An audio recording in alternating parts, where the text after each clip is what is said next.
గుంటూరు తూర్పు నియోజకవర్గంలో టీడీపీ అభ్యర్థి నజీర్ చేపట్టిన ప్రజా దీవెన యాత్ర 9వ రోజు కొనసాగుతోంది. గురువారం పొన్నూరు రోడ్డులోని జున్ను షాహిద్ నగర్ బావాజీ మఠం నుంచి నజీర్ యాత్ర కొనసాగింది. స్థానిక నేతలతో కలిసి ఇంటింటికి వెళ్లి ఆయన ప్రచారం చేశారు. టీడీపీ సూపర్ 6 మేనిఫెస్టోను ప్రజలకు వివరించారు. తూర్పు నియోజకవర్గం అభివృద్ధి చెందాలంటే కూటమి అధికారంలోకి రావాలని సూచించారు. ప్రతి ఒక్కరూ సైకిల్ గుర్తుపై ఓటు వేసి తన విజయానికి సహకరించాలని విజ్ఞప్తి చేశారు.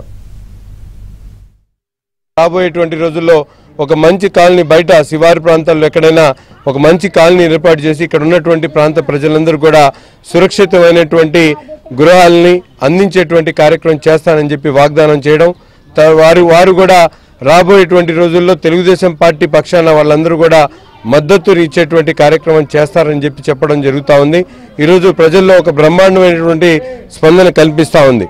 ముఖ్యంగా బాబు షూరిటీ భవిష్యత్తు గ్యారంటీ పేరుతో చంద్రబాబు నాయుడు గారు ప్రవేశపెట్టినటువంటి పథకాలు ఏవైతే మహిళలకు సంబంధించి ఆడబిడ్డ నిధి కింద 18 నుంచి 59 సంవత్సరాల లోపల ఉన్నటువంటి ప్రతి ఒక్క ఆడబిడ్డకు కూడా నెలకు 1500 రూపాయలు ఇచ్చేటువంటి కార్యక్రమంతో పాటు అలాగే ఇంట్లో చదువుకునేటువంటి విద్యార్థులు ముగ్గురు కూడా 15,000 రూపాయలు చొప్పున తల్లికి వందనం కార్యక్రమం, దీపం పథకం కింద 3 గ్యాస్ సిలిండర్లు, అలాగే ఉచిత బస్సు ప్రయాణం గురించి ఇంటింటికి తిరిగి చెప్పడం జరుగుతూ ఉంది.